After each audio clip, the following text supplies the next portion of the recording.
come to join us in officially launching the Commission report on the AfCFTA. The AfCFTA has also been described as necessarily entailing winners and losers. There are countries that are going to win out of the AfCFTA whose economies are going to be transformed, and there are countries that are going to lose as a result of not being prepared. Is Ghana ready for the AfCFTA? It was evident that Ghana was not among the top 5 countries in Africa that were listed as prepared for the AfCFTA on a variety of various indices.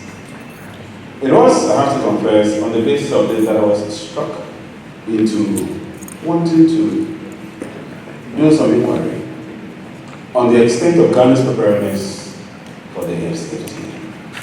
A diagnostic study which will not just be an armchair statement, but an empirical research that goes out there and puts together the various factors of analysis to make a dissemination of conclusion as to whether or not Ghana was prepared.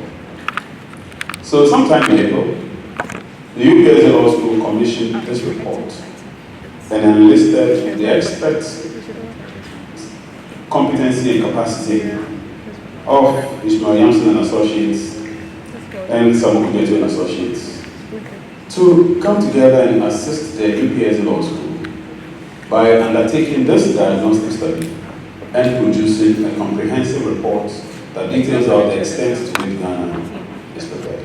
I would like to thank all of you for making time to be here.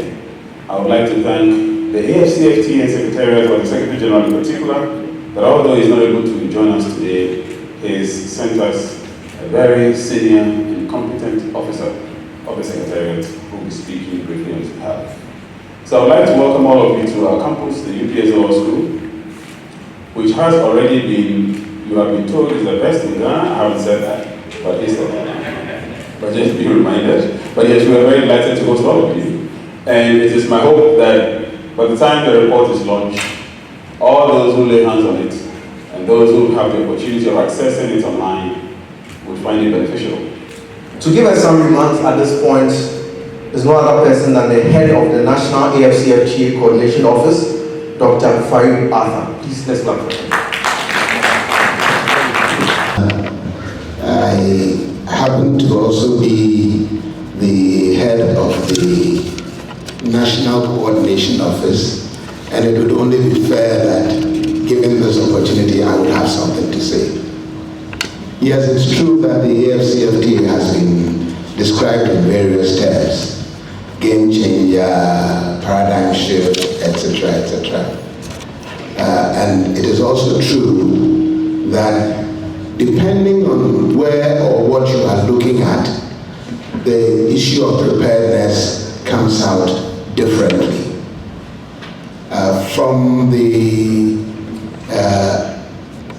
It is a new experiment. Everybody talks about AfCFTA almost as if it's been around for ages.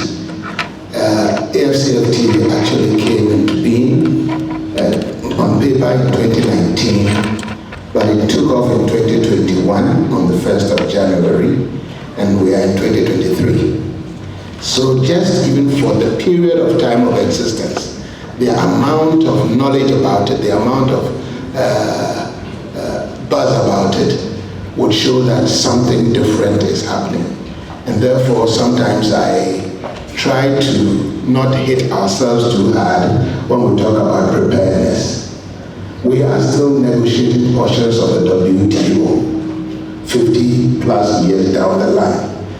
In these agreements, you can never be totally prepared because it's an ongoing process. It's a living process. AfCFTA is not an event for which you prepare, play, and sit down. You will always have to be prepared, Having said that, I took a sneak peek at the report, and I want to thank the authors for a very job well done. We, particularly from the angle at which they looked at it, they looked mainly at the legal, etc. I think it has really contributed to the dialogue. There was a time when it almost seemed like you needed to have that dialogue only in a certain room. But AfCFTA is bigger than any room we can think of. And therefore, opening up the space for dialogue from various aspects will help enrich the conclusions that we come to. And I am very certain that this report will definitely contribute to the dialogues. I must admit, there were things I saw there that I disagreed with, which would have been strange if there was none.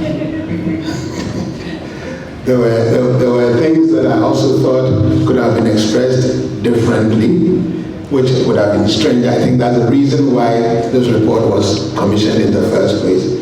But overall, I think it's a very well done job, and thank you very much. The honorable member of the Council of State, who I know took a very serious part. I can also see the lady beside you. I know her, she's your daughter, but she doesn't know me. And I've also met Mike, I know, so I can see the team that did this must have been very, very strong and purposeful. Briefly, to put it in a nutshell, why is Ghana so enamored with the AfCFTA? Just to put things correct, yes, it is a game changer, it is this. But Ghana is not the only country. We are, so far, 47 countries have signed up to it. There are 54 countries that have signed the agreement. Only one out of the 55 hasn't. But for Ghana, this plays a very special project. This experiment is very special in our hearts, because the narrative is that Ghana always feels that we played a leading role in the political emancipation of this continent. And we think that the AfCFTA is the economic frontier, and therefore Ghana must do well when it comes to implementation of the AfCFTA. Ghana also bears the heavy brunt of being the host for this organization. And knowing that Ghana typically punches above its weight, if we have the AfCFTA Secretariat here and we do not do well with it, it will affect the way AfCFTA is practiced, is going to be implemented across Africa. In any case, what a lot of people don't know is that the discussion to have AfCFTA on the continent was started in Accra in 2011 and was finally moved on the house of the OAU, of the AU in Addis by the late Ghanaian President, Professor Atta Mills. And finally, when the agreement was signed, the current Ghanaian president was amongst the first two presidents to sign the agreement. So consistently, Ghana has shown interest in this. Ghana was also the first country to set up a coordination office for the AfCFTA. Until now, we have signed several agreements. We have the WTO. There is no Ghana office for WTO. We have ECOWAS. There's no specific Ghana office for ECOWAS. We have AGOA. There's no specific office for AGOA. But the government this time said, because of the importance, because of the fact that we needed to be able to be fully prepared and targeted, we set up the NCO. So the NCO is an important part of the, the national architecture for the implementation of the NCO. And we are very proud that this initiative has now been adopted by the AfCFTA Secretariat itself, and is now a requirement for countries wanting to implement AfTA to set up national implementation offices. So this is a contribution, this is at least Ghana's contribution to the continental architecture for its implementation. So, and then there are a few things. In terms of preparedness, we have judged preparedness from only one point alone. It is not the number of conferences or documents we will publish that will tell us that we are winning. It is about trading. Everything we do, if it doesn't end up with goods moving across the borders, then we have not succeeded. And so every time I've had the opportunity, I've said, yes, it's good to have this dialogue. It's good to have this space. But let's also focus on the people who actually going to trade. The traders who unfortunately are not even in this room are the target, are the reason why we are doing this.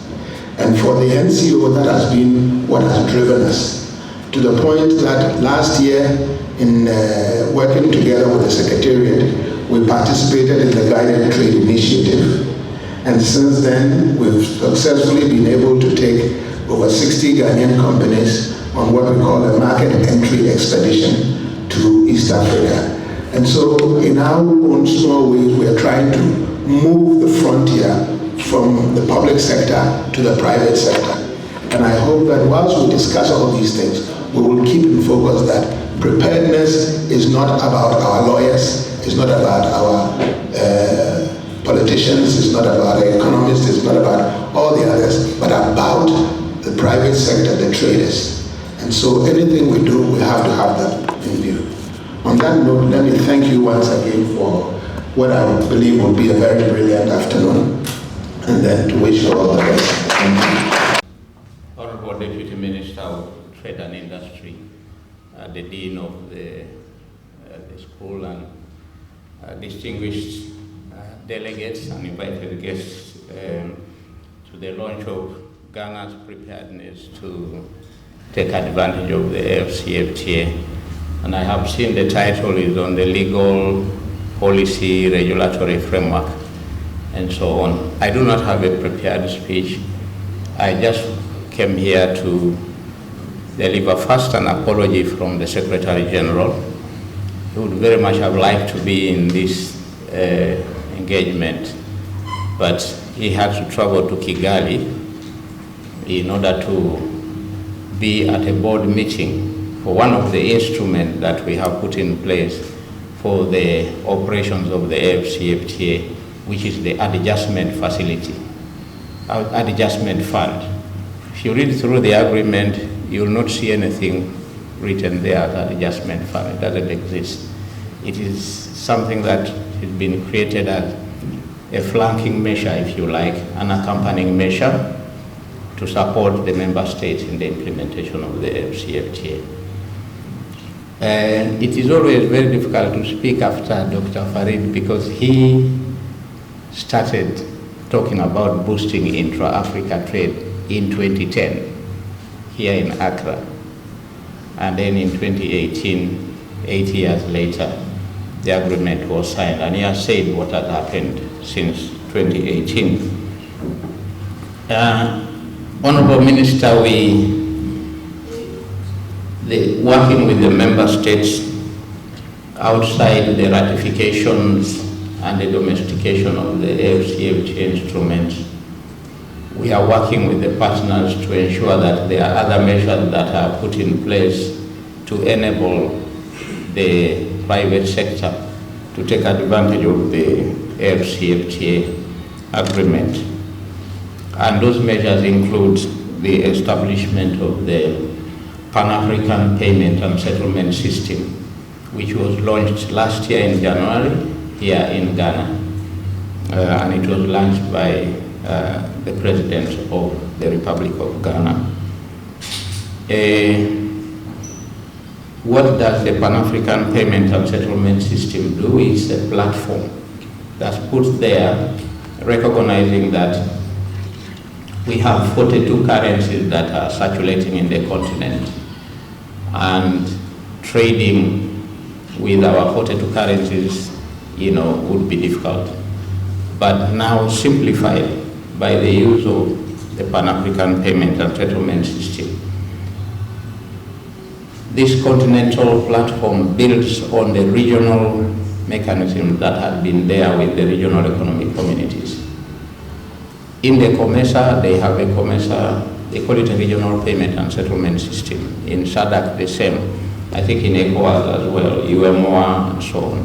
Different regs have different payment system to ensure that a Ghanaian exporter will quote in Ghana cedi to a Nigerian importer who will pay the bank in Naira. And then that settlement between the Ghana cedi and the naira will be handled by the banking system. So all that the exporter here needs is Ghana cedi to pay the workers, to pay electricity, to pay water, to pay. He will need dollars to bring some raw materials, that's for sure. And that he will handle at a dependent. But if the raw material they use is also coming from Nigeria, he doesn't need to use the dollar. He gets the quotation from the Nigerian exporters in naira, and he pays his bank here in Ghana cedi, and so on. So the platform is handled by the banks. So that is one of the instruments that have been put in place. Africa Trade Gateway is an information portal. The Africa Trade Gateway, which we have put together with the African Export and Import Bank. So the Africa Trade Gateway, you will get information about producers, suppliers, exporters, importers, different products, and requirements by the different markets, the import regulations, export regulations, import regulations, standards, and so on. That the business community will find at the Africa Trade Gateway. And we have, working with member states, the e-tariff book has been done. That is when you want to find out how much tariff is levied on a given product. So the e-tariff book is there. It is one of the instruments we use for the guided trade initiative. That in order for a member state to participate in the guided trade initiative, they must domesticate these instruments, the rules of origin manual, the e-tariff book, the certificate of origin, AfCFTA certificate of origin, and the rules of origin manual, and then the exporter declaration form, and so on, which declares the origin of the product, and so on. So all those documents are now available and operational for the business community to use. Now, there are special category of businesses we call micro, small, medium enterprises, and so on. They have special challenges, and in recognition of that, we are trying to work out an SME funding facility, financing the SMEs to trade under the AfCFTA, and many interventions that are taking place in terms of the SMEs. We have 2 MOUs now with commercial banks. We've been talking to the commercial banks over the time, and we have an MOU with the United Bank of Africa, 6 billion euro for SME, no, dollars, not euro, for SME trading, Equity Bank, another 6 billion. So wherever the UBA has a branch, there is a fund dedicated for the SME, Ghana inclusive. The UBA Bank is just at the Heritage House next to Africa Trade House. So there is a fund dedicated for SME trading at the UBA Bank that the SMEs could take advantage of. So those are some of the measures. The other one is the Intra-Africa Trade Fair, whose aim is to link businesses for trade, but also for investment. So the Intra-Africa Trade Fair is there every 2 years. We had in 2018, it was meant to be there in 2020, but because of the COVID, it was pushed to 2021. This year, we're meant to have it at Cote d'Ivoire, now it's shifted to Cairo. So 9 to 15 November this year, at the IATF event in Cairo, the Intra-Africa Trade Fair. Next week, we will be speaking to the Egyptian ambassador here, because we know that Ghana is preparing to send business people to IATF, so we'll be speaking to the ambassador to try to see that the visa process for the participant IATF will be facilitated to the greatest extent possible. Now, in the other areas, the rules of origin, which will define whether you get preferences or not, from about 60–70% in terms of the 6,000 or 6,800 tariff lines. Now we have reached agreement on 92.3%. So there is a 7.7% tariff line which are yet to be agreed. But those are in two product areas, automobile sector and then the textile and garment. Those are the only two product areas where we haven't reached agreement on the rules of origin. Now, all others, we have reached agreement on 92.3% for the rules of origin. And this should help us. That on that basis alone, we trade. I mean, in terms of the rules of origin. The regional value chains, very, very important for Africa's development, for increasing intra-Africa trade. One of the reasons why we are not trading much with each other is because we were producing more or less trading the same thing. Now when we move up the value chain, we begin to diversify on the product base for purposes of trading. So if we moved up from cocoa bean to cocoa powder, then we begin to move up the value chain. And that means that a country that would ideally want to import cocoa bean now begins to import cocoa powder, not cocoa bean. Cassava starch, and so on. Now the four regional value chains, automobile, pharmaceutical, agro-processing, agribusiness, agro-processing, and transport and logistics.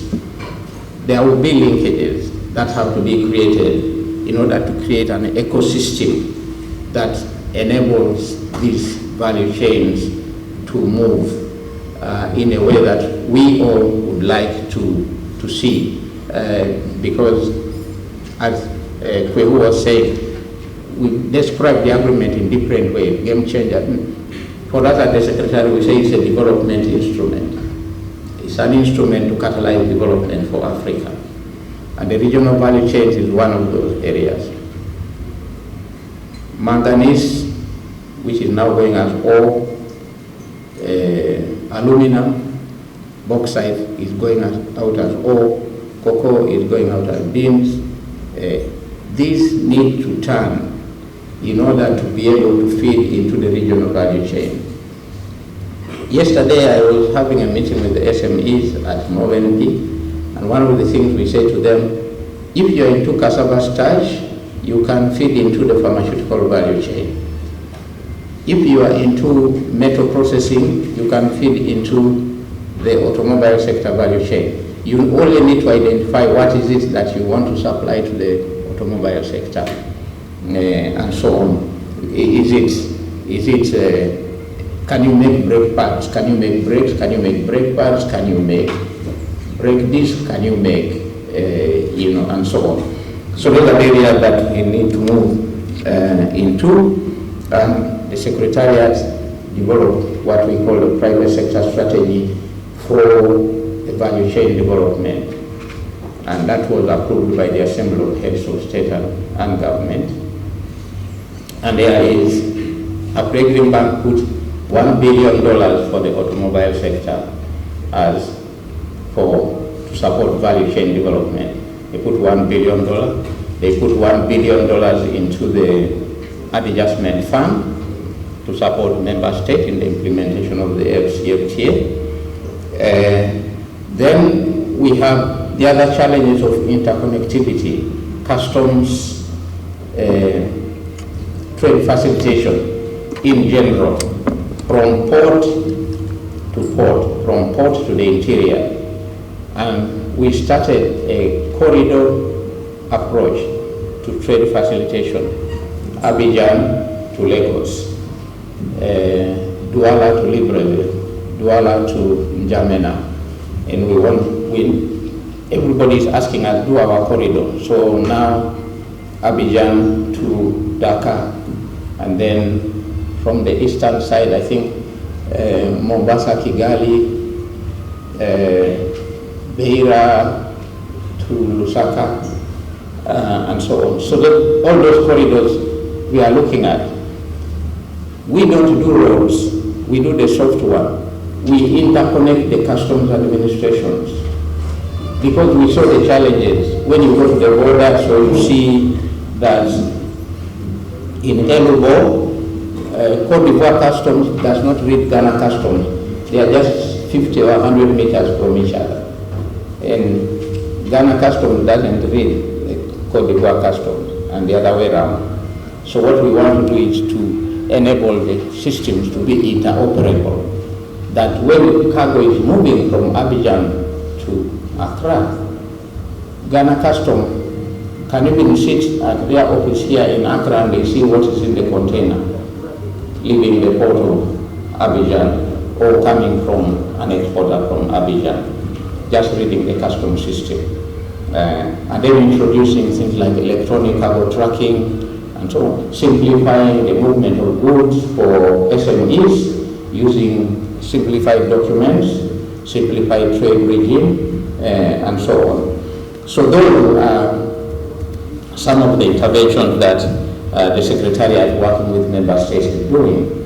Now, in terms of the other negotiations that were outstanding in phase 2, phase 1, what was outstanding was tariff offers. And of course, out of the 54 member states that signed and 47 that ratified, we received 47 tariff offers from those member states that have ratified. But out of the 47, 42 are compliant with the modalities of liberalization. And then 29, 30, I think, for services. So that part is a continuous exercise, and we continue to give capacity to the member states to make tariff offers, to make commitments in the area of trade and services. Rules of origin, I spoke about it. Now, phase 2 negotiations was covering digital. At that time, we called it e-commerce. When you go to the agreement, it says e-commerce. It doesn't say digital trade, it says e-commerce. Then, competition, investment, intellectual property. Now, we've concluded competition protocol, investment protocol, and the protocol on intellectual property. 2 protocols remain outstanding: women and youth in trade, and then the digital trade protocol. Those are the 2 protocols that remain outstanding. But we are hoping that before the end of the year, next week, no, the week after, the committees on these 2 protocols will be meeting in Kigali to finalize, so that it goes to the ministers in November, and then to the heads of state in February next year, of course, through the normal organs of the African Union, PRC, Executive Council, and then to the heads of state. So this is where we are. Now, when we talk about preparedness, and I'm really glad that Dr. Farid said it, and we keep saying it over and over again, Ghana must lead. Ghana has to lead. One, because Ghana hosts the Secretariat. They have to show the way for everybody. Number 2, Ghana, even for the guided trade, we sat with Dr. Farid and he said, what's going on? That's how the guided trade started. Ghana has to lead. Ghana has to put in place, domesticate the instruments, number 1, which they have done, which I think the government has done. Dr. Farid is working very hard with his team to ensure that, and to trade, and to add value, and more importantly, to do the things to support. Of course they do, they support the Secretariat, and we're very glad that they do so. And as Dr. Farid said, we have picked that example. We have said to the other member states, you have to put in place a national coordination office. Now they come, whenever they come to meetings here, they want to visit Dr. Farid's office to see how the setup is. And we are glad about that. So the preparedness is legal, is policies, regulatory framework. But more importantly is the private sector. To be ready to produce, meet the standards, because those standards are legitimate barriers to trade. Because standards are usually in the law. Now if you don't make the products according to the standard, then it becomes a legitimate barrier to trade. So the preparedness has to be the preparedness of the private sector. Their readiness to export, their understanding of the requirements of the documentation, their understanding of the trade regimes of the member countries to which they would like to trade, and so on. And that preparedness is what is critical. I would like, again, on behalf of the Secretary General, to thank the UPSA Law School for inviting the Secretariat and for taking this initiative. I did not have the benefit of reading the report yet. I'm looking forward to reading it. But this is the start, policy, legal, regulatory. Now you may need to take, if you haven't done so already, take the study file, the preparedness of the private sector, the preparedness of the enterprises, the informal, the formal, to take advantage. Agribusiness, as you have, are they prepared to produce for the wider market and not just for the Ghana market? Thank you very much.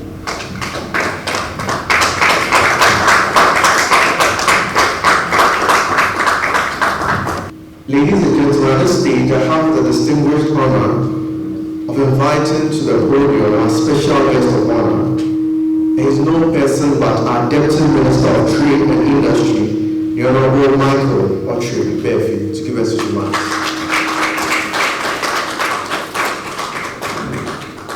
The Dean of the UPSA Law Faculty, other distinguished personality here present, all other protocol duly observed. I guess the earlier speakers have nailed the whole process, and whatever needs to be said have been said. I guess what is left is for us to only to proceed, because the two speakers, earlier speakers, the immediate one and the one who sits close to me are people that I know well in the things of trade in Africa. So if you know them, you know that they are colossus in the field of trade, and they understand this concept so well. What is more, they even started thinking about the concept before it was accepted. And so we are so proud that they are still here serving as a guide for us to operate the concept well. I have said, I don't stand to be corrected, that this concept is not only a game changer for Africa, but it's an opportunity for Africans to explore Africa. Africans to explore Africa and to exploit ourselves to advantage. These are the words I use. It may sound weird, but I said that, okay, we are exploring Africa to see opportunities available. Make sure that Africans get advantage or take advantage of all the opportunities available in Africa, and so that Africans become rich and will not travel to the West to go and look for loan. Very simple. And so this concept to me is a concept that we cannot sit and watch. We cannot fail. See, the good news is that by extension, I was just trying to think of whether we can maybe in the future look at the studies in that direction. Maybe extend to the whole of the African continent, not only in Ghana, because for Ghana, it is important we fight hard to make sure that this concept works. Because one, we are hosting the Secretariat. So the Secretariat can never fail on us. We don't want to As a matter of fact, I'm speaking as part of government. The government is prepared to make sure that we'll do everything possible to make sure that we succeed, this concept succeed. And that's why I'm keen to say, that it must be extended, the studies must be extended to the whole of Africa. Africans everywhere, including even Eritrea, they should really know that this concept is a means to turn the African region into a region where everybody will see us the best in the world and also operate the best customs union in the whole wide world, which is very important. Therefore, I see it as very, very, very, very, very, very important and right for this academic exercise to be undertaken, and government is so happy to be part of this. There are a lot of concepts that I think government interest has always been expressed in different ways, whether people understand the situation or not, but government position has been so clear. This is clearly a typical example of it, that we are so clear in our minds where we want to go. The destination is very simple. Africa want to get to a certain place where we will see ourselves as doing so well without relying on any other person outside the region. Now, take note, you know that the African you and I have is the fresh young lady of 17 years or 18 that everybody is looking at, staring at that age. Everybody wants to have a bit or taste of that young girl in different forms, or 20. That Africa where there are a lot of huge opportunity that somebody called the Westerner who lives somewhere want to have an advantage to exploit us and take it away. So now we have a huge opportunity, and this opportunity is so huge that we have to be part of history. That it must be said in our time that during our time, the African Continental Free Trade that we all envisaged and we signed and ratified succeeded. It should be said in our time. We should not die and people should come and say it. We should be able to say it now. And that's why this exercise is very, very critical. Maybe I will agree on your indulgence. Maybe in the near future, you have to look at extending it to the whole of the African region. It is very important and critical because I believe that there's a need for us to look at it in that direction. What we have done as a government is the National Coordination Office. For us, we believe that it is a clear means for us to make a statement that we are ready to make sure that this exercise succeeds. And so on this note, then on the very good note that the speakers are spoken so well, there's no need for me to speak a lot, just to make a clear point that the government of Ghana is so much interested in this exercise, and we are solidly behind you in your move. Thank you, and God bless us all. Please permit me to introduce to you the Pro-Vice Chancellor of the University of Professional Studies, Accra, Professor Kweku Benson Malto. He is representing the Vice Chancellor, again, as I've said, of the best university in Ghana. And we'll humbly invite him to give us just some remarks on behalf of the VC.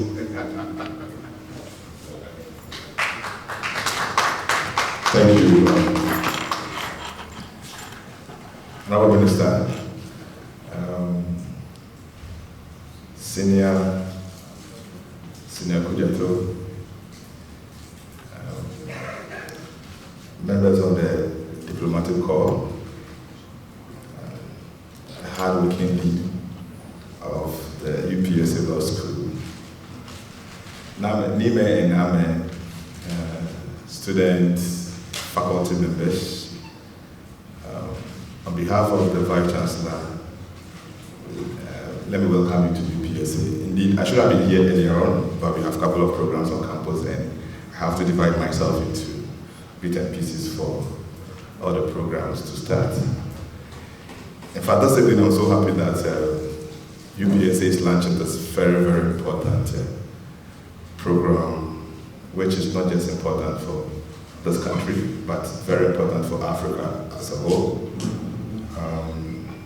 So the Vice Chancellor is very, very happy that the hardworking Dean of UPSA did everything possible to ensure that this program is successful. I wouldn't like to take too much of your time, but AfCFTA is, for me, when it comes to trade in Africa, is the key to whatever we are looking for, especially increasing the volume of trade among countries, increasing the volume of trade among individuals. But just that some of these programs will help us identify the needs to meet the targets we have planned for ourselves. Especially, I wouldn't end my submission without mentioning that the main barrier to trade in Africa is the movement of people and goods. So on this day, it is very, very important to acknowledge the fact that if we really want to see AfCFTA very, very successful, achieving all the objectives set for ourselves, then we have to ease out the barriers in the course of moving goods and human beings. Today, AfCFTA should make it possible, or we should make it possible for me to live in Nigeria and work in Ghana on a daily basis. Just as somebody will live in New Jersey and work in New York every day. And that is the only way we can call ourselves a united African continent where we trade among ourselves. I should be able to, in the next few years, I should be able to travel to Nigeria within a few hours, buy goods and come back. These are what we want to do in AfCFTA. And I'm very happy once again that UPSA will be remembered for the role we are playing through Professor Apochi. I thought you would clap for him. I admire him a lot. I mean, he's one of the best deans we have. If I say the best deans we have, what I mean is that he's very proactive. He's not only thinking about UPSA, thinking about Ghana, thinking about Africa, and thinking about the world as a whole. Thank you, Mr. Minister. So, if I resume my seat, I will want to thank you once again on behalf of the Vice Chancellor for coming to ensure that this program is successful. Thank you so much. Thank you very much, the Pro VC of UPSA.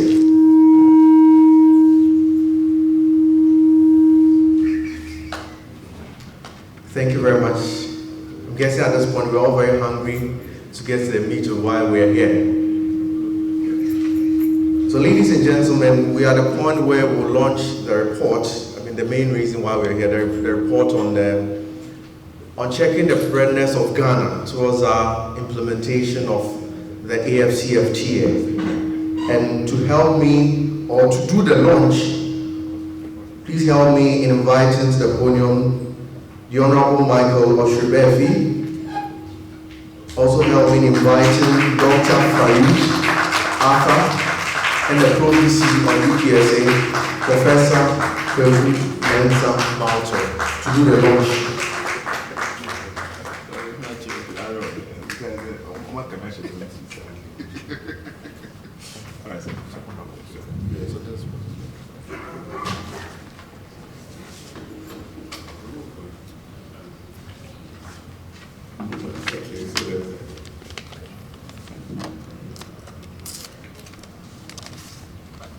I'm a highly esteemed member of the Council of State.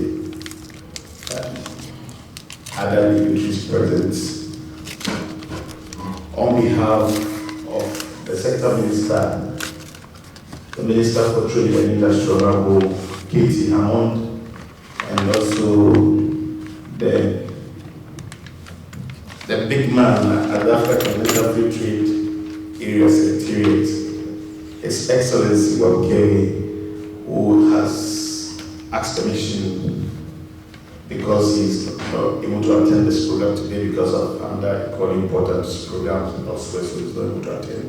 On behalf of these two distinguished personalities, and on behalf of the Pro Vice Chancellor, Dr. Farida Atta, we officially and formally launched a situational analysis of the Ghana's African Free Trade Area preparedness reports. Thank you.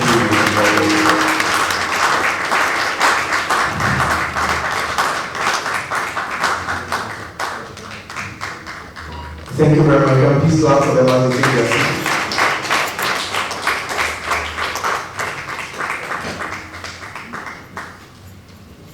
So with the report being launched, we invite those who prepared the report to give us a presentation on it, to point us, make some highlights of it, and to tell us what basically is in the report. So we invite the podium Percival Ofori, Juliana S.L. Akon, and Mr. Yamson. You, sir. Thank you.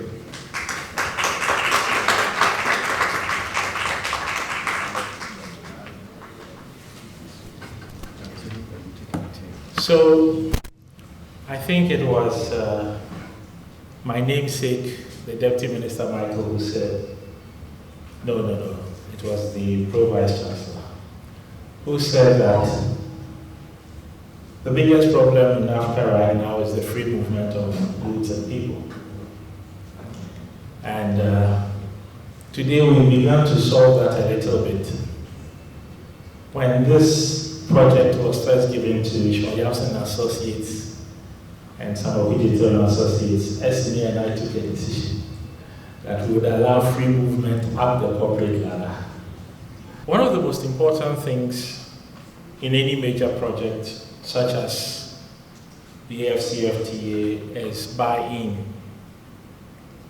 And whilst we have spent a lot of time looking at the technical aspects, the legal, the policy, the regulatory, one fact that struck me over and over again is something that Dr. Arthur talked about: moving the conversation from government, from the public sector, into the private sector, into the everyday life of people who are involved in making this economy Ghana and all the other 47 countries that have signed on work.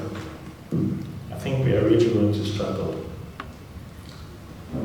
So let me begin by saying that in Ghana we have put together a communication strategy behind the AfCFTA, and it really emphasizes just that point.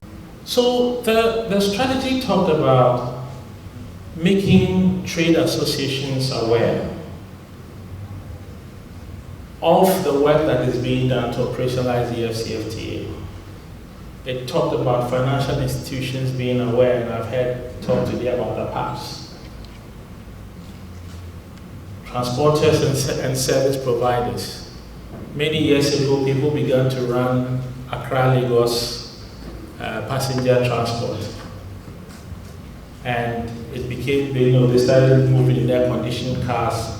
And then money began to move in those cars across the borders because people just didn't trust the banking sector.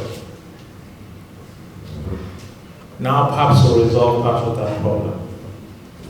But it also talked about business operators. So business women, SMEs, manufacturers, farmers, agribusiness supply chain players, the trade unions. Once people start moving, the union issue will become another matter altogether. Academia, researchers, market research organizations, think tanks, and community-based organizations. So far, even though it's only been since 2021 that the hard work has become public and the heavy lifting is now being spread outside the policy realm and into the business realm, what is clear is that all the positives are beset by one simple issue: low awareness. So whether you are speaking to MSCs or accountants or the informal economy or the formal business community, whether you're speaking to agribusinesses or just local businesses generally, there is a very low awareness of this project. But it cannot just work as a government-to-government process. It actually has to become a business-to-business and people-to-people process to be truly successful. And so, having done this work, one of the things that we would like to encourage those shepherding this process of the AfCFTA implementation is that we give a lot of attention to making it truly something that is business to business and people to people right across the continent. For Ghana, the benefits cannot be clearer. In the recently published Trade Vulnerability Report for 2022, Ghana lost money trading with every other part of the world except Africa and North America. And even the North America surplus was a fluke. But the Africa surplus was 13 billion cedis, a little over $1 billion at the time. And when we look back all the way to 2019, we see that apart from 2019, because the protocol was first signed in Kigali 2018, apart from 2019, every year, 2020, 2021, and 2022, Ghana has made a surplus trading within the AfCFTA region. And the interesting characteristic of that trade is that it is in value-added products. It's not in basic products which bedevils our trade with the rest of the world.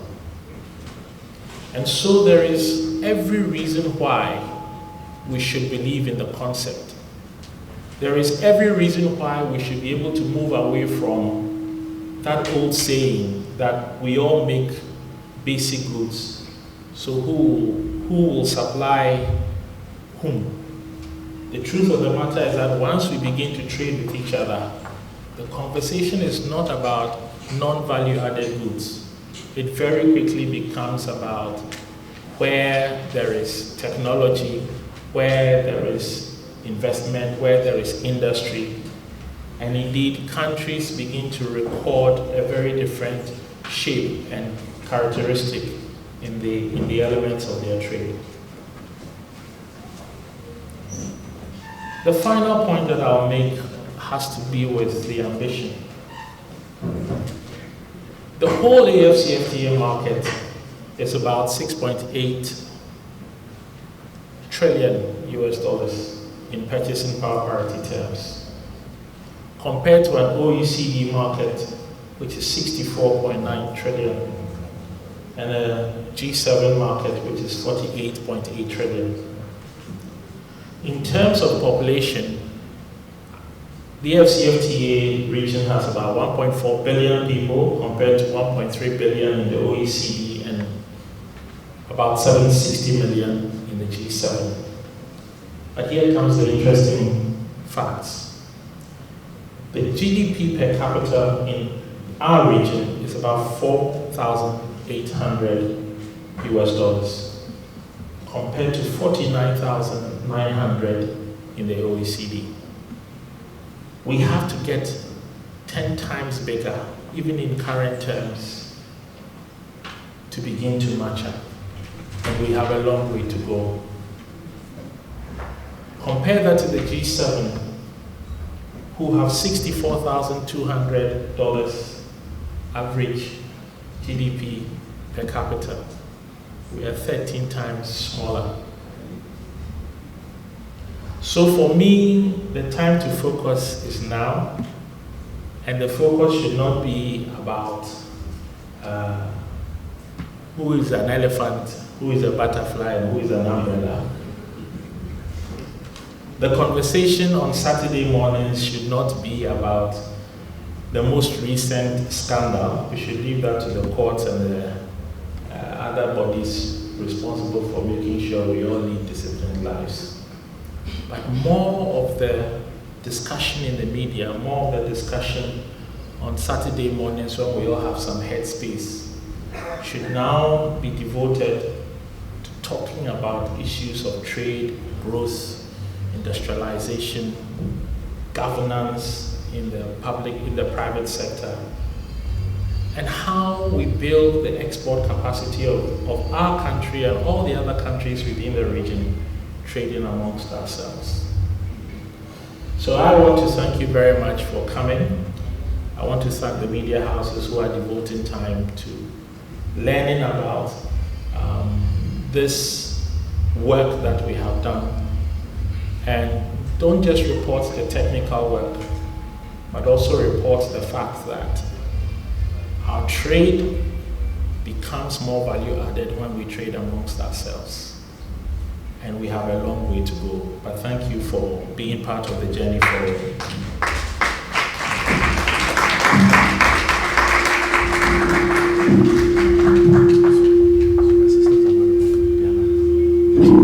Yeah, so I think Juliana will take over from me.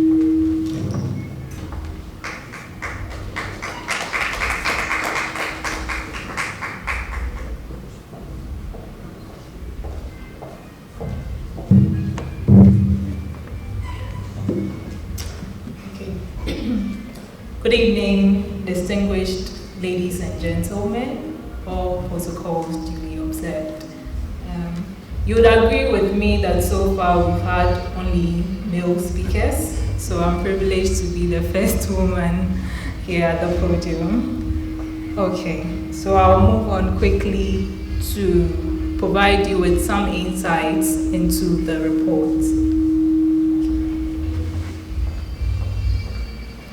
Okay, so in conducting the situational analysis,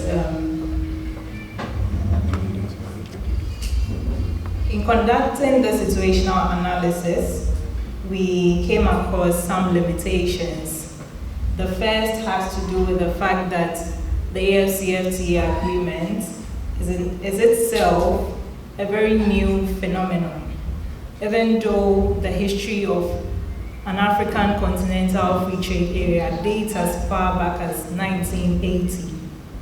And so, due to the fact that it's relatively new, implementation is still ongoing. There are still a lot of changes, a lot of negotiations going on. And so, it comes out that our study may not address all the potential benefits and challenges that may arise in our implementation or Ghana's implementation of the AfCFTA. The other limitation which I would like to highlight is our methodology. Most of the work was based on desk review, so we looked at a number of primary and secondary data, and so our report today may incorporate outdated or incomplete data, and also data that is open to subjective interpretation. Last but not least, our analysis focuses only on the legal, policy, and regulatory framework. And as Dr. Farid Arthur mentioned previously, readiness encompasses a whole range of areas. Okay. So I'll move on. So in coming up with our findings and with our recommendations, we were guided by three things. The first was the legal and policy obligations that have been imposed on Ghana under the AfCFTA agreement. The second is the legal and policy measures that Ghana has implemented to align with its obligations under the agreement. And the third has to do with Ghana's existing regulatory framework and how it facilitates or hinders the implementation of the AfCFTA. We've had a lot of background information provided, so I wouldn't belabor the points that have already been made in terms of what AfCFTA is about, the objectives, what is, and all of that. Okay. So just a few points I would like to leave with you. The AfCFTA is designed to primarily be member states driven. And that's why it's important for us to assess how ready Ghana is in terms of implementation. Nonetheless, we also recognize that all state parties are required to work together for the success of the agreement.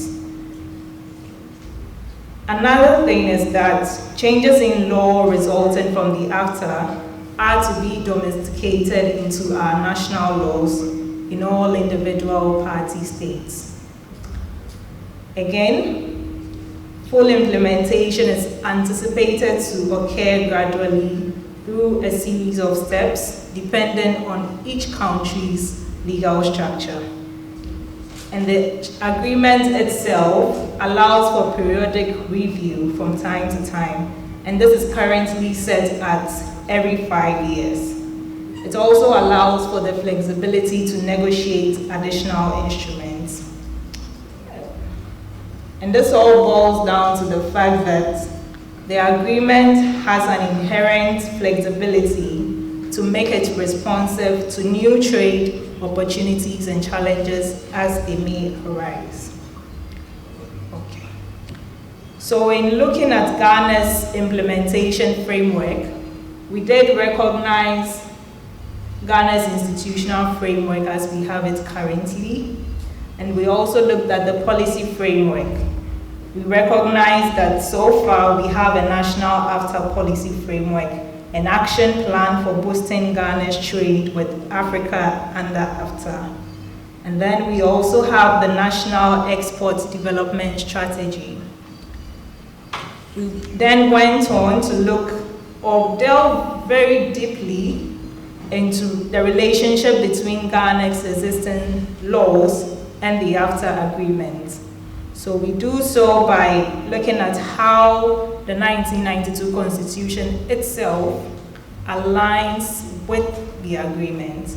And then we go on to look at the laws relating to trade in goods, and also to the laws relating to trade in services, again to the laws relating to investment, the laws relating to intellectual property, the laws relating to competition, and dispute settlement.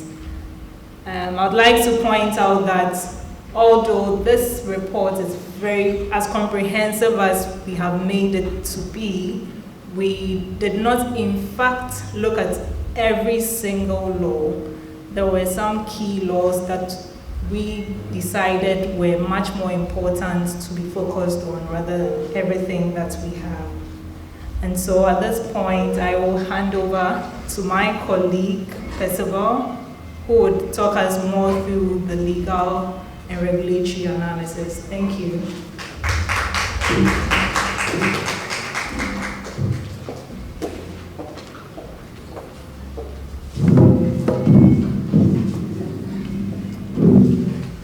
Good evening. At this point, I would also like to stand on the existing protocols as observed by earlier speakers. And also before I go to the presentation, which I intend to keep it short, as I know the evening has already come upon us, to first of all acknowledge the other members of the team who participated and assisted in making this report. I only stand here as a spokesman or spokesperson for all the experts who have contributed their time, efforts, knowledge into making the report a success. And to them, I salute and congratulate them. I thank them for their efforts. So I'm only here just as a spokesperson of all those persons. Now that said, I think we're having some challenges with IT, but as we are talking about preparedness, you must always come prepared. So I have a copy of the report which I've printed, and I think I'll probably take a slightly different, because we are struggling with this, a slightly different approach to the presentation. I'll focus a lot on the report as I go through, so you see me referring, just because you can't follow the presentation. So I'll just talk about what the report really covers. We started looking at, first of all, when we talk about AfCFTA, it's more or less it's a law. Ghana has entered into an international agreement. There's a law that has been created, an international law. It is not an automatically binding law on Ghana, except if it's assimilated. And we were told this afternoon that has been done. We have deposited our instrument of ratification, but it has to be assimilated into the local laws in order for that to have the standing in court. We've looked at that, but we also look first at our constitution. The good thing about preparedness is that our constitution itself has a lot of clauses that are amenable to the AfCFTA aspirations. Things to do with protection of property, things to do with investment, things to do with human rights are all protected in our constitution, property ownership, privacy, and so on. So these are the founding blocks that would help AfCFTA to succeed. So in that front, Ghana has done, in our opinion, quite well in terms of the constitution, even though, and I must stress this one, that there were a few things we discovered that would require some review of the laws. The AfCFTA itself has a number of protocols which, so you would see in the report that we have actually followed the protocols. So we have the protocol on goods, trade in services, investment. I believe that trade in services was highlighted very extensively here because imagine you are in Kenya as a lawyer and you have a transaction that in Ghana, and because of AfCFTA you think you can just come to Ghana, do your business and move out. Unfortunately you get here and you can't do that. Why can't you do that? It's the law that prevents you from doing that. Think about a trader who moves to Ghana. He's, for example, let's say a barber. He's got a good business in Kenya or Nigeria, and he wants to come to Ghana to establish a business because of AfCFTA. What stops him from doing that? Free movement of goods and services, we talk about that, but it's the law that stops him from doing that. The GIPC law prevents or actually isolates certain businesses or certain industries for Ghanaians alone. Again, somebody wants to have, for example, a small-scale mining license. Why can't he do that if he's coming from Nigeria? It's the law that prevents him from doing that. So we've looked at some of these things in terms of the trade in services, trade in goods, and particularly, I didn't hear a lot of it, but also investments. The AfCFTA aspirations is that capital will move within the member states freely, uninhibited by any legislation or policies or regulations that have been imposed upon it. And so we looked at the investment side. Unfortunately, the protocol of investment has not been signed yet, but a draft is out. We've looked at the draft, we've reviewed the draft vis-a-vis Ghana's investment policies, and we found that there were a number of positive sides to our investment. For example, it advocates for sort of a one shop for all investment activities in member states. I think Ghana has taken the lead by establishing the GIPC, so it's a plus in our cap.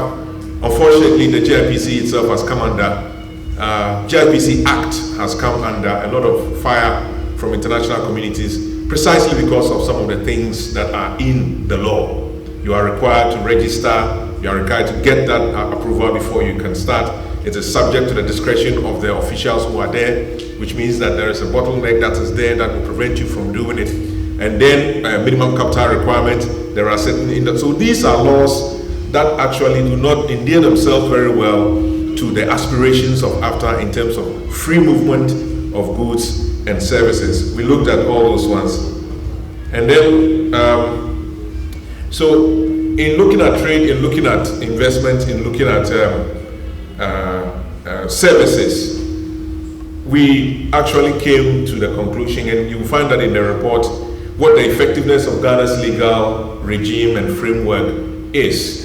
And we've identified a number of them. I won't go through all of them because the report itself would give a lot of details. But one of the underlying things that we saw that characterizes, in addition to the law itself that has certain regulations that impede after implementation, is the mechanism for the laws working in the country, i.e. implementation of laws, implementation of policies, implementation of standards in Ghana.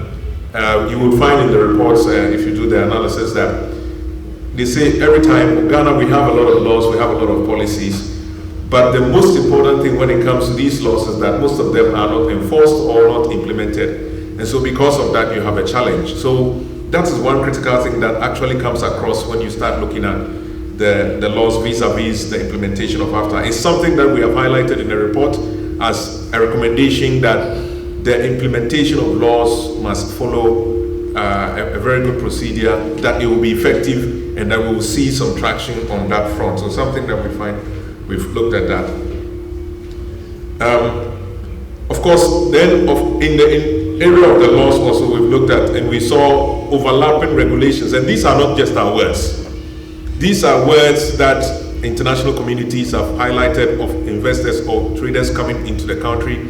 Overlapping regulations, you have to deal with AMA, you have to deal with GRA, you have to deal, just to register for taxes or anything of that sort, you have to deal with a GIPC. For the lawyers here, they understand when a company is coming to Ghana, just setting up the company as a legal personality is not enough, and it's not a one-stop.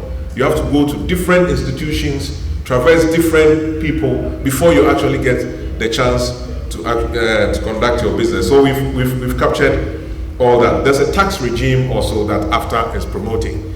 It gives exemptions for Ghana to be able to have some level of protection for human and animal and plant health, or secure compliance with regulations that are not consistent. At least that is there to help us. But when you look at Ghana's tax laws, the underlying complaints that comes out is the number of taxes, import duties, levies that are put on goods that are coming into the country. And these are, again, not just our words, but if you look at, and what we've done in this report is that we have given a lot of references. So everything we say, you would find a sort of reference so that you can follow and read some more on that as well.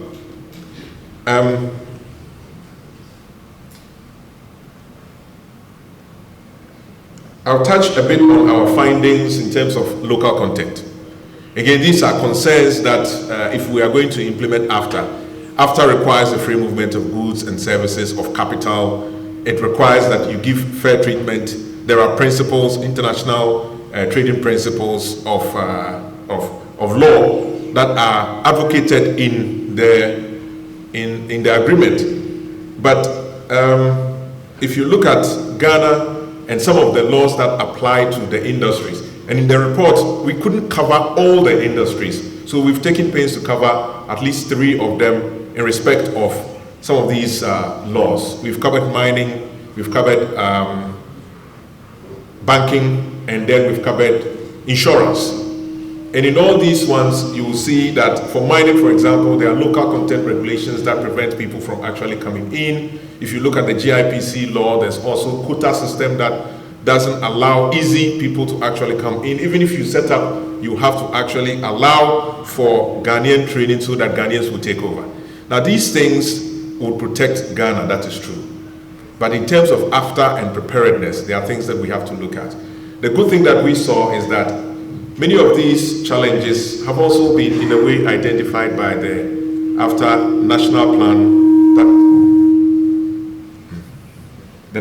that has been sort of put together. Even though the work towards it has been a little slow in our opinion, but we know that it's contained in the national plan that some of these laws have to be revised, and we've identified quite a number of them. We looked at intellectual property, what the intellectual property regime is in Ghana. We looked at competition policy. For competition, we realized that after competition itself, the protocol itself is also not ready. Intellectual property protocol is not ready, but all of them have drafts. And in order to give an indication of how it's going to work out, we've analyzed some of these things. We know that the results might change when the actual protocol comes out, but these are things that are contained in the report. I would beg to kind of stop here because I know that all of you are going to read the report, and then if you have any further questions, we'll be here to take them briefly, and then we can also make the reports available. Professor, is it free online, right? It's free online. Yes, once the final report's free online so that everybody can have their hands on it and go into it and see. We would also welcome comments, suggestions, because this is not the end. We would improve on it. The things we couldn't cover, we would do that, and we stand ready for any questions that will come up. Thank you very much. Thank you very much. I'm told that for the rest of us, we're going to read the report, and if we have any question or concern, I'm guessing we can send it directly to Shimayamson Associate and Samokujeton Associate. They'll be happy to respond to it. But I must say that that's a very good report today. Please let's give it up for the Samokujeton Associates and Shimayamson Associates. It's a very detailed report, and if you've done any work with respect to the laws of Ghana, you know that even getting the laws is even a Herculean task. You may come across laws that have been repealed, that are part of our statute books, or laws that have been passed, but you can't find them. So I think that's a very good job you did, and congratulations. Please let's give it up for them once more. Well, at this stage, invite the Dean of the UPSA Law School, Professor Abochi, to give the closing remarks. Thank you. Thank you. Nothing much to say. Before the thanks, let me thank. And so I would like to start by, first of all, acknowledging, I think I did not recognize you, Dr. Farid. Dr. Farid Arthur. Let me take the opportunity of correcting that. I would like to especially acknowledge you because you are AfCFTA in Ghana. And so this whole exercise is fundamentally on you. We appreciate your acceptance of the role, albeit as you indicated, was belated. But we appreciate the fact that you came and you spoke well. Let me also say that this is supposed to be a preparatory report, a report to indicate how prepared we are. So we appreciate what you said about the fact that it is not an event, it's a process. But in the process, there must be commencement. And I think this is really to check how ready we are to commence that process. But we certainly do appreciate the hard work of your office, and we are very happy that you partnered with us in tonight's event. I would like to also, like all other people, acknowledge longevity. Our senior Okujeto, 60 years at the bar, and I'm struggling to get close to 60 years alive. I'm not even there. Please, let's thank you. And if you are here and you are not 50, you should be clapping loud, because you are not even on the 5th floor of being alive, let alone the 6th floor of being alive. He is 60 at the bar, not 60 alive. We do appreciate you, senior. You certainly remain an inspiration to all of us, and we appreciate the fact that you still have the energy and youthful exuberance to be here. And if anybody hasn't shaken him yet, just shake his hand and you see how youthful he is. I appreciate that. I would like to thank all the persons who have been thanked, and the Auditor General, the former Auditor General, who is here and whom, again, I may not have acknowledged. Forgive my remiss on this. We are happy you're here, and we do hope that you will audit the report accordingly for all the things the report is supposed to reflect, but may have failed to reflect. The report is in limited print, and so we will give some 4 or so copies out for the limited number that we have. But the report is accessible free of charge online. Mr. Ishmaelson, is it going to be on your website? Okay. Is it likely to be on your website? It's not cross-examination, but just, is it likely to be on your website by close of Wednesday next week? Yes, my lord. Indeed. So on the spot of that, he's been able to provide a positive answer. So next week, Wednesday by now, all those who are interested, please do well to visit Mr. Ishmael, the Yamson and Associates. The website, I can see it. Exactly. IE Yamson and Associates.com. No, this is the email address, but the website is there. So IE Yamson.com. IEYamson.com. For those who are interested, IEYamson.com. And I'm sure I need to also mention this, Mr. Yamson was my senior prefect in secondary school. That's also important to mention before I have to correct that later. But we do appreciate all those who are here, the representative of the Vice Chancellor of Central University, and all other personalities who are here quietly, including Mr. Joe Jackson, whom I met on my way out and who's here, Mr. Joe Jackson, and Mr. Ken Thompson, I think, had to take leave of us earlier.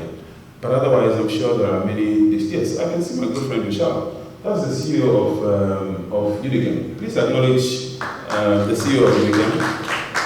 Unicam Ghana Limited, as you know, is one of the generational, or rather intergenerational Ghanaian companies. They've been around for quite some time. They've maintained that brand consistency and industrial capacity all these years. So we appreciate our collaboration. We appreciate the fact that you're supporting us today. Thank you very much for coming. For all those I'm failing or have failed to acknowledge and may not be able to see you wherever you are, we do appreciate your coming. It is a testament to our commitment to AfCFTA that if Ghana is the host of the AfCFTA, Ghana has to be prepared. But as Dr. Farid Alpha mentioned earlier, it is a process but not an event. But in that process, there's a lot that has to be done. And in the report that I stood on earlier and mentioned, the specific things that were looked at, among others, was transportation and infrastructure. And I think Ghana was deficit in some of these key areas, and that's part of the reason why we didn't make the top 10 countries that were listed as ready for AfCFTA in terms of the current arrangement of things. But with the National Coordination Office, clearly Ghana has demonstrated a preparedness, and I think that's a statement of intent. And I think the ministry has also come up with an action plan. The ministry launched a document about a year ago, or perhaps not long ago. And so there are efforts and there are initiatives, and we do hope that Ghana gets there sooner than later. So I would like to thank all of you for coming. At this stage, MC, you're going to invite the one to thank us all officially, but shortly. Thank you. Tabuchi, of course, the very visionary leader and dean of the UPSA Law School. So I'd want to stand on the protocols already established and to say a very big thank you to all of us present. Dean Abochi has taken a lot of time to mention, give acknowledgement to specific distinguished personalities who have joined us this evening for the launch of this very historic report. So I wouldn't want to bore us. So yes, all the acknowledgements given by Dean Abochi still stands, and let me just use the opportunity to say thank you to all our sponsors. They have already been acknowledged, but they have made this possible, including our media partners. Thank you so much for joining us this evening, and please do look out for many more of such initiatives from the UPSA Law School, which of course is the school of choice, the law school of choice in this country and beyond. Thank you very much. God bless us all.